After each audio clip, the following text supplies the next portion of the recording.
Miarabantsika isa-tokantrano indray amin'ity alina alarobia ity ao anatin'ny fandarana resabe anao anarahantsika ny raharaham-pirenena amin'ity indray mitoraka ity dia ny resaka diplomasia, ny fiara-miasan'ny Madagasikara amin'ny la Frantsa no tena ho resahantsika androany.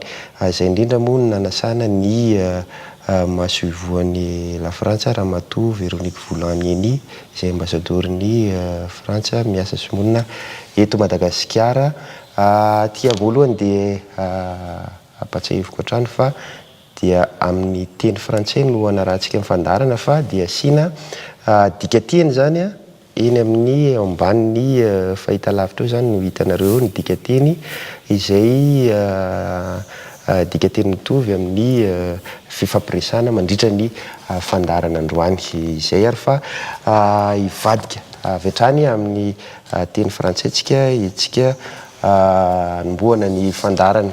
Madame l'ambassadeur, bonsoir et merci de nous avoir accueillis dans votre résidence et encore merci aussi pour avoir accepté d'être notre invité au sein de l'émission Resabé.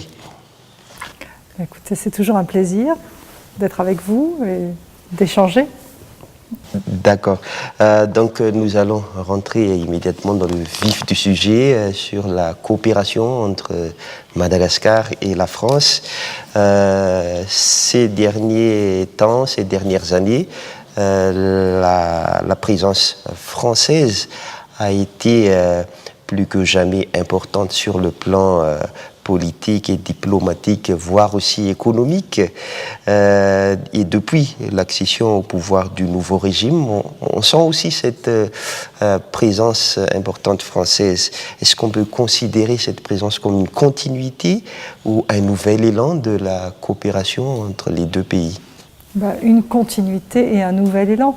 Vous avez vu qu'à l'investiture du président Rajoel, le président Sarkozy a été invité, que le président Macron était représenté par Jean-Baptiste Lemoyne.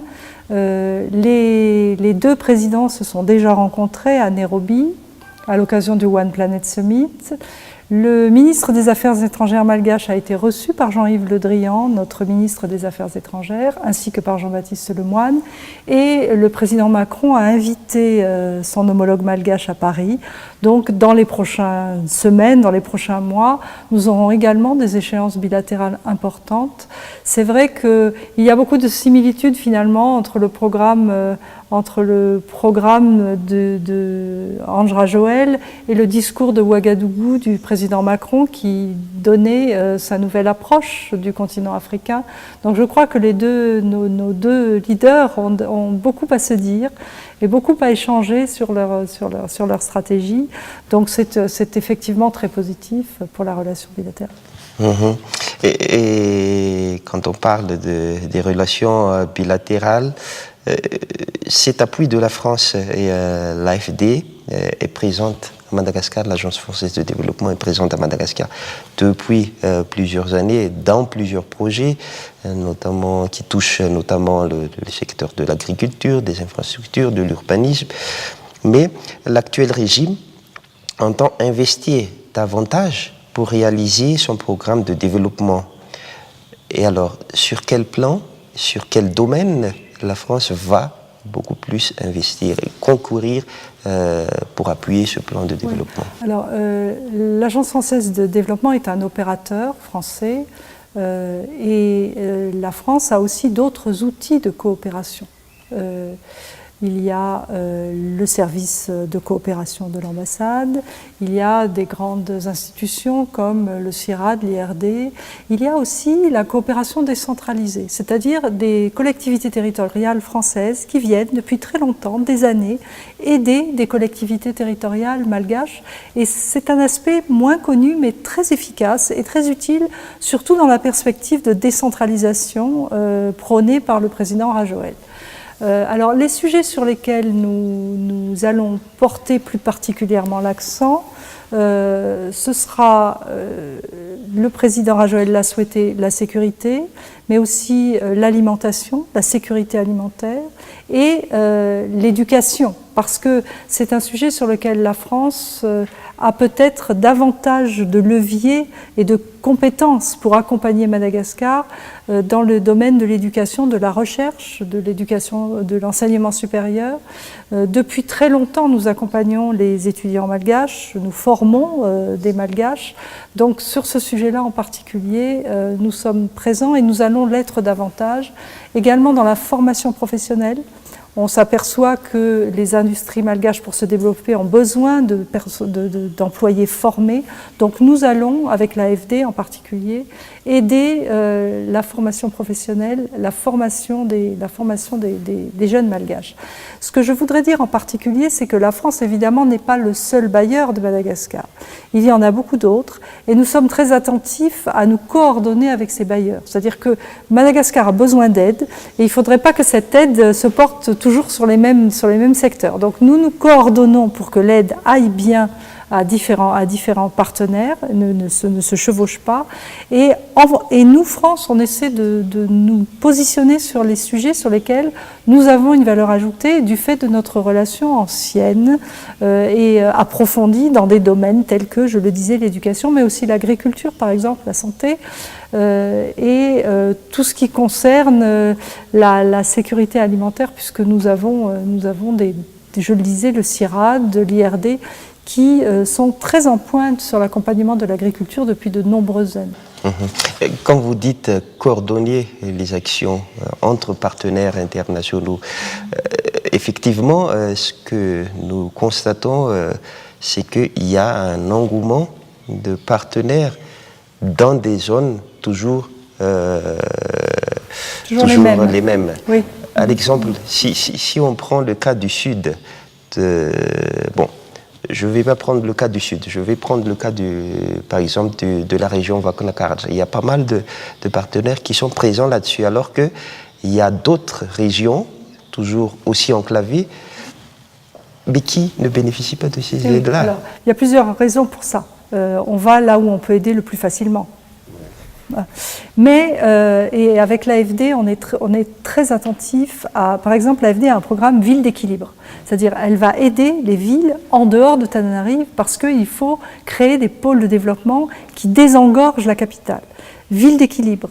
Nous essayons autant que possible sur le secteur de l'éducation, par exemple, de développer des centres de formation ailleurs qu'à Tananarive, pour permettre à des jeunes gens de province de se former. Nous avons, un réseau de lycées, de collèges, qui est réparti sur l'ensemble du territoire, donc qui permet à des jeunes malgaches de se former aussi au plus près de chez eux.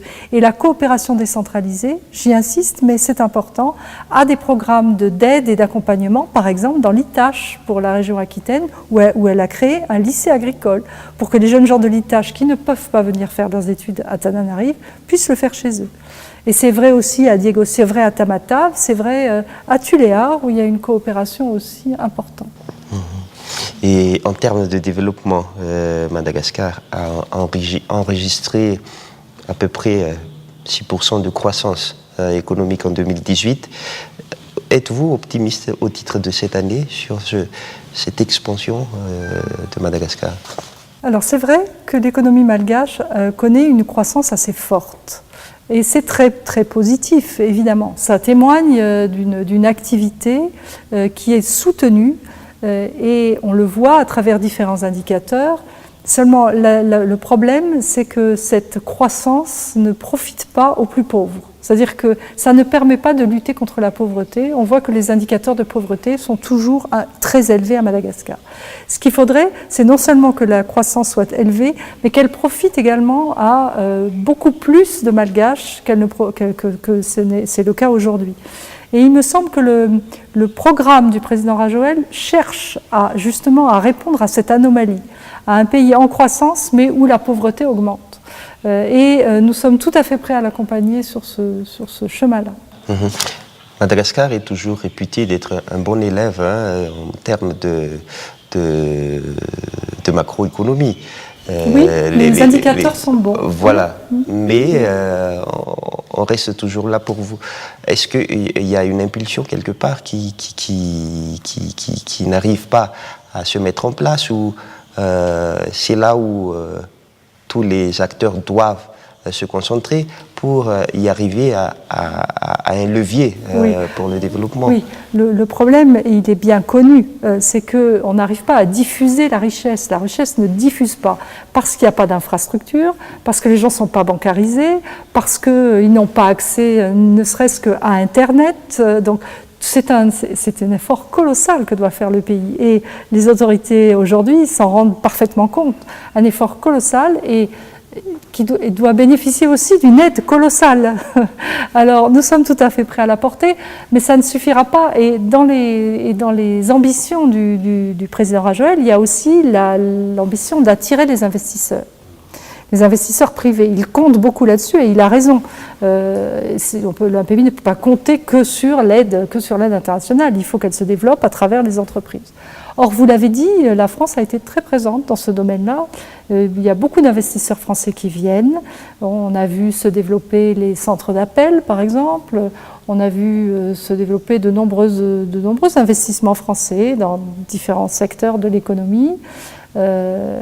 Il y a aussi les grands projets qui vont aboutir, le partenariat public-privé à l'aéroport, par exemple, la rocade qui est construite actuellement, qui n'est pas du secteur privé, mais qui est construite par l'AFD aujourd'hui. Donc nous aussi, on essaie de vous aider à diffuser la richesse dans l'ensemble du territoire, mais ça ne se fera certainement pas du jour au lendemain, et c'est quelque chose qui doit vraiment être pris en main au niveau politique. Et je pense que ça l'est. Donc je suis optimiste pour répondre à votre question. D'accord. Donc les investisseurs français commencent à prendre confiance à Madagascar? La stabilité politique, le fait que cette élection, l'élection du président de la République se soit bien passée, que probablement, on l'espère, les prochaines élections législatives se passeront également de la meilleure façon, font que les investisseurs français regardent Madagascar avec beaucoup d'intérêt. Maintenant, il y a du travail à faire. Il y a assurer leur sécurité juridique, assurer la sécurité des affaires, et ce n'est pas encore vraiment le cas. Donc, il y a beaucoup de travail, mais on est sur le bon chemin. Effectivement, lors de la dernière réunion du groupe de dialogue stratégique avec le gouvernement, dont la France a participé, la question de la sécurité, aussi sur le kidnapping, a été évoquée. Est-ce que cela veut dire qu'il y a encore une défaillance sur ce sujet-là à Madagascar? Encore une défaillance, c'est un euphémisme. Je crois que, et les autorités aujourd'hui malgaches en sont parfaitement conscientes, l'insécurité, c'est un problème majeur de Madagascar. C'est un problème majeur pour le développement, c'est un problème majeur pour la confiance des investisseurs, et c'est un problème majeur pour le président Rajoel. Il en a parlé au président Macron. La sécurité, ça fait partie des sujets sur lesquels nous devrions vous accompagner. Alors, il y a plusieurs volets dans la question de la sécurité. On voit qu'aujourd'hui, par exemple, en ville, les mesures qui ont été prises sont assez efficaces. C'est-à-dire que moi, je constate, et les Français ici constatent, une amélioration de leur sécurité dans les villes. Dans les zones rurales, c'est beaucoup plus difficile parce que c'est plus vaste et le mal est sans doute beaucoup plus profond. Donc là, on est en train de voir, on va discuter de la façon dont nous pouvons aider, pas seulement nous, mais dont nous pouvons aider le gouvernement à restaurer la confiance entre les citoyens et l'État, et à le faire dans le respect des droits de l'homme, dans le respect des procédures. Et puis, il y a l'affaire des kidnappings. C'est un autre type d'insécurité. Et là aussi, on s'aperçoit que depuis quelques mois, il y a une forte diminution du nombre de kidnappings. C'est certainement dû à l'action du gouvernement, efficace, pointue.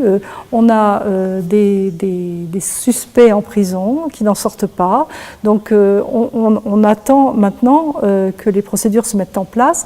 Mais objectivement, on a une amélioration sur ce plan-là, et c'est certainement dû à l'action du gouvernement.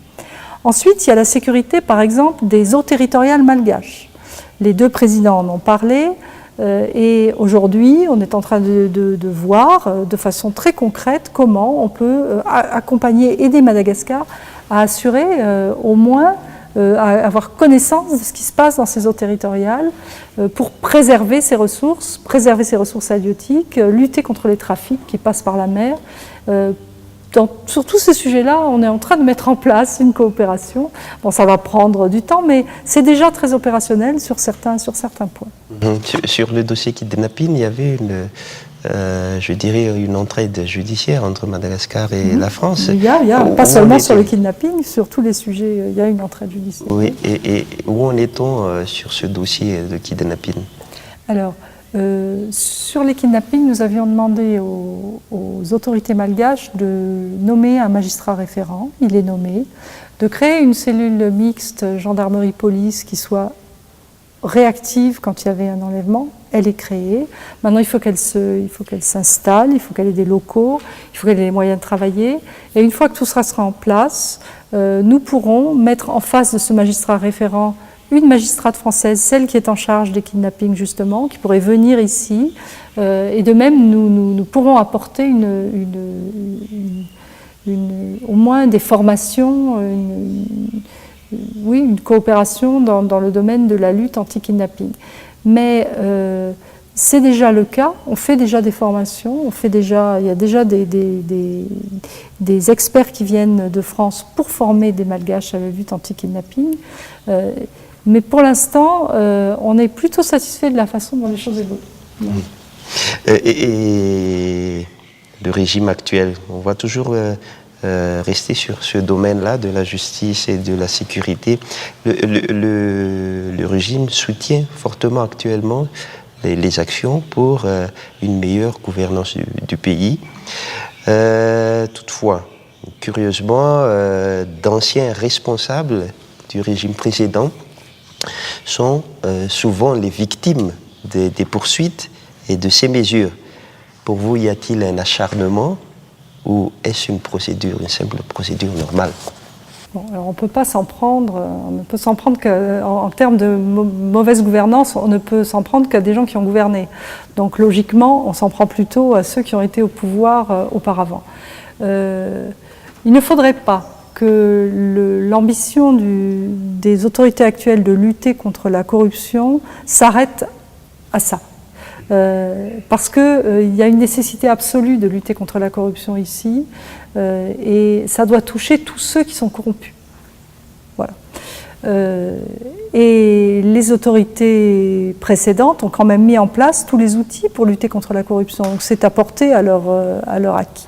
Le Bianco, le Samifin, les pôles anticorruption, tout ça fonctionne, et c'est parce que ça fonctionne que les autorités actuelles ont les moyens de lutter contre la corruption. Alors tout ça devrait conduire à une sorte d'élan national. Et je vois qu'aujourd'hui, on a quand même des policiers, des gendarmes en prison, on a des prisons qui fonctionnent, on a des procès qui vont s'ouvrir. Donc finalement, c'est peut-être l'élan qu'il fallait donner face à ce fléau de la corruption qui est avec l'insécurité, et lié d'ailleurs à l'insécurité. Les problèmes que l'actuel gouvernement veut résoudre en priorité, et il a parfaitement raison. Madagascar vient de commémorer le 29 mars 1947 une des tragédies de l'histoire de la nation. Ce que je voulais rappeler, c'est que le président Hollande a parlé en 2016 d'un soulèvement qui fut brutalement réprimé par la France. Ce sont ces mots en 2016. Et cette situation, cette épine qui se plante dans la coopération entre les deux pays, ne doit-elle pas être sérieusement solutionnée? Elle doit être ôtée pour que Madagascar et la France puissent avancer d'une manière normale et d'une manière vraiment fraternelle. Fraternelle. Alors effectivement, on vient de célébrer l'anniversaire de ces événements de 1947 que le président Hollande avait évoqué lors de son passage, avec des propos très sensibles et très forts. Aujourd'hui, le président Rajoel a célébré cet anniversaire en se tournant finalement vers l'avenir, en souhaitant mobiliser le nationalisme des Malgaches pour leur développement. Alors je ne veux pas du tout minimiser l'importance de cet événement grave qui a donné lieu à une répression violente, mais je crois qu'aujourd'hui, on doit plutôt laisser cette réflexion aux historiens, et c'est eux qui vont nous guider, c'est eux qui vont nous expliquer ce qui s'est vraiment passé, parce que c'est certes un problème à un moment avec la France, c'est aussi un problème entre Malgaches qui doivent étudier, s'entendre, voir leur histoire. Et nous sommes tout à fait prêts à reconnaître ce qui doit l'être, mais je serais assez d'avis de suivre le président Rajoel lorsqu'il dit que les Malgaches doivent utiliser leur nationalisme qui est très vif et qui est une de leurs fiertés pour aller de l'avant, plutôt que pour revenir toujours sur les mêmes sujets, parfois pour éviter d'avoir à regarder leurs propres responsabilités finalement. D'accord. Là, une investigation d'une de nos collègues de BBC parlait d'une ingérence d'un pays étranger, je cite la Russie, qui a utilisé des fonds pendant la campagne et la présidentielle tout au long du processus électoral de 2018. Madagascar qui est en train de démontrer cette détermination vers la bonne gouvernance. Est-ce que ces genres de pratiques ne sont-elles pas une menace dans le cadre de cet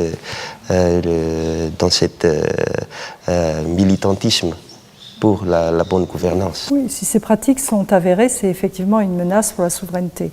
Les leçons à tirer de ça, c'est sans doute qu'il faut des lois qui encadrent mieux les financements des campagnes, qui encadrent mieux tout le processus de campagne et d'élection, même si c'est tout à fait au point, mais il y a encore des fragilités sur les financements de campagne, donc il y a des progrès à faire manifestement sur ce sujet-là. Et ça n'inquiète pas trop vous, par exemple la France? C'est aux Malgaches de se protéger. Et ils ont tout à fait les moyens de le faire, mais c'est à eux. D'accord. De le faire. Oui.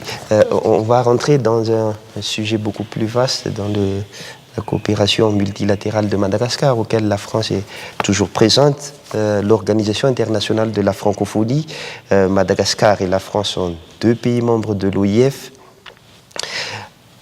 Le démarrage d'une francophonie économique est toujours, c'est notre perception, que l'économie est parfois laissée de côté au profit de la politique et de la diplomatie dans le monde de l'OIF.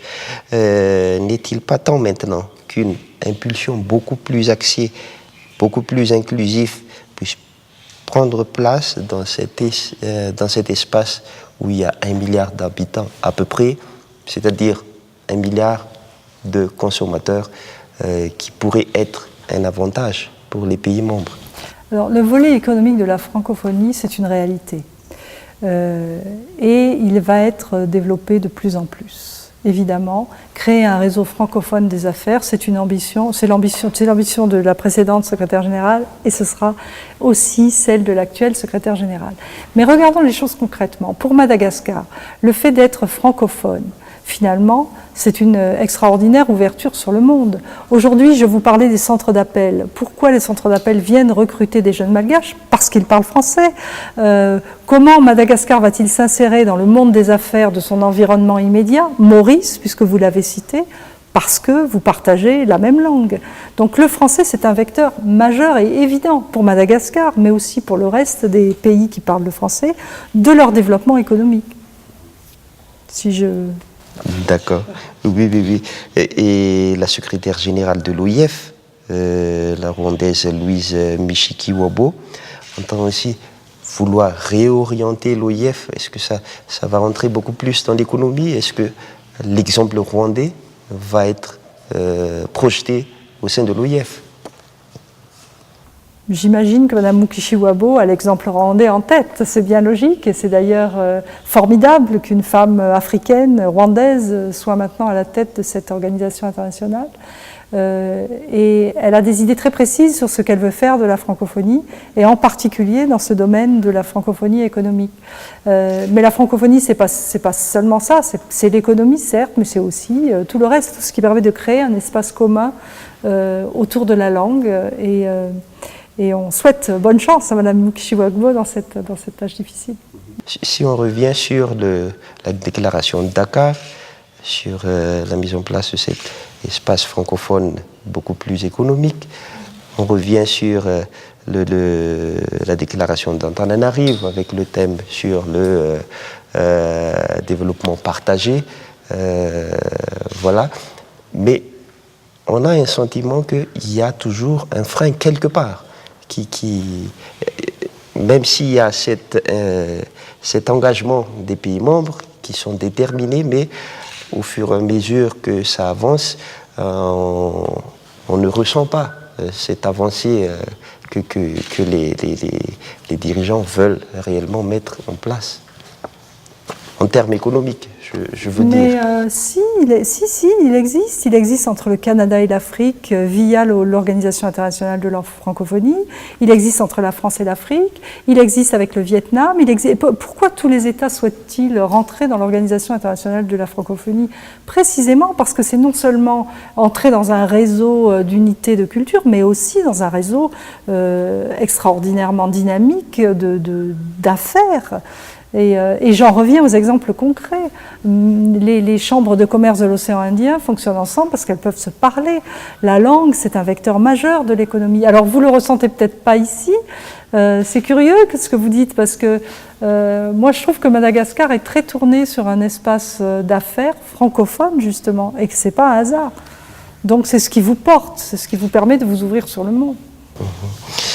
Vous avez cité l'océan Indien tout à l'heure. On parlait de la commission de l'océan Indien. Il y a Maurice qui a eu le privilège de bénéficier des zones économiques spéciales qui a été mise en place. Donc, est-ce que cela veut dire que la COI, dont la France est membre, se sent maintenant privilégiée par Madagascar? Alors, la Commission de l'océan Indien, c'est l'espace naturel, le premier voisin de Madagascar. Et je comprends que c'est le premier horizon de votre politique étrangère. Le président Rajoel a été l'invité d'honneur de la fête nationale de Maurice. C'est son premier déplacement à l'étranger, donc c'est un excellent signal donné aux voisins que Madagascar retrouve sa place centrale dans l'océan Indien. C'est une très bonne chose. Il y a énormément de travail à faire dans l'espace de la Commission de l'océan Indien sur différents sujets. L'agriculture, évidemment, vous avez entendu parler de ce projet de Madagascar grenier de l'océan Indien. C'est quelque chose que nous devons absolument développer, permettre les échanges entre Madagascar et ses voisins, des échanges en termes d'agriculture. Et la France est tout à fait prête à accompagner Madagascar sur ce sujet-là. Accompagner, est-ce qu'on peut s'attendre à un assouplissement de ces échanges entre la France et Madagascar, la Réunion, Mayotte et Madagascar? La Réunion et Mayotte et Maurice et les Seychelles, c'est un marché extraordinaire pour Madagascar. Vous avez là des millions de consommateurs pour vos produits. Seulement, il faut que les produits malgaches soient aux normes européennes pour pouvoir être exportés sur la Réunion et Mayotte. Et quand je vous dis on est prêt à accompagner, c'est ça. On est prêt à aider Madagascar à élever la qualité de ses produits pour qu'ils puissent satisfaire à ces normes et être exportés. Donc cet accompagnement, ça rentre dans le domaine technique ou plutôt sur le domaine de contrôle, par exemple, puisqu'il y a l'Institut Pasteur. Il y a l'Institut Pasteur, oui, tout à fait. Mais il faut que les produits... en fait, c'est sur toute la chaîne. Il faut qu'on accompagne les agriculteurs, par exemple, les producteurs, les éleveurs, pour faire des produits qui aient la qualité suffisante pour pouvoir être exportés. Et ça, c'est l'accompagnement de toute la chaîne. Puisqu'il y avait une question d'un ancien ministre malgache qui déjeunait avec un responsable réunionnais. Pourquoi rendre beaucoup plus difficile les normes alors que quand vous venez à Madagascar, vous mangez les mêmes, par exemple, tomates qui ne peuvent pas être exportées à La Réunion? Ben parce qu'on n'a pas le choix. Quand on est ici, on mange les tomates malgaches. Mais il faut votre question devrait me conduire. En fait, ce qu'il faut, c'est permettre à Madagascar d'élever la qualité de ses produits, pas d'abaisser la qualité, au contraire, de l'élever et de lui permettre non seulement d'exporter à La Réunion, mais aussi ailleurs, en Afrique du Sud, partout dans le monde où ces produits pourraient être achetés. Mais ce n'est pas en diminuant la qualité qu'on va y arriver, c'est au contraire en l'augmentant. D'accord. Madame l'ambassadeur, le dernier dialogue politique Union européenne-Madagascar a eu lieu en 2017. Le prochain dialogue, la 6e édition, va se tenir le 25 avril. Qu'est-ce qu'on peut attendre de ce dialogue politique? Ce sera le premier dialogue politique depuis l'élection du président Rajoel. Donc nous avons beaucoup de messages à passer. Et c'est l'Union européenne, donc l'ambassadeur de l'Union européenne qui préside ce dialogue. Mais nous aurons avec ce gouvernement évidemment la même exigence qu'avec les autres sur les questions de gouvernance, de droits de l'homme. Tout ça sera évoqué lors de ce premier dialogue. Voilà. Avec une tension beaucoup plus, je dirais, assouplie qu'au temps de l'ancien régime. Le dialogue a toujours été franc, et les échanges francs. C'est important qu'on puisse continuer à les avoir, ces échanges-là. Je ne perçois pas ni plus ni moins de tension. Enfin, pour l'instant, on n'a pas eu le dialogue, donc c'est un peu difficile de dire comment il va se dérouler, mais je suis tout à fait confiante que le dialogue continuera d'être franc. L'accord de Cotonou va être renégocié d'ici peu. Est-ce que cela veut dire qu'il y aura une nouvelle forme de coopération entre l'Union européenne et l'Afrique? On est en train Alors, il y a plusieurs écoles sur la façon de renouveler cet accord, mais pour l'instant, les pistes sont en discussion. Voilà, je ne peux pas en dire beaucoup plus. D'accord. On arrive un peu au terme de notre émission. Une dernière question. À ce que nous avons entendu, vous êtes maintenant arrivé à la fin de votre mandat cette année. Pour vous, qu'est-ce qui vous a marqué à Madagascar et pourquoi ce départ à ce moment-là?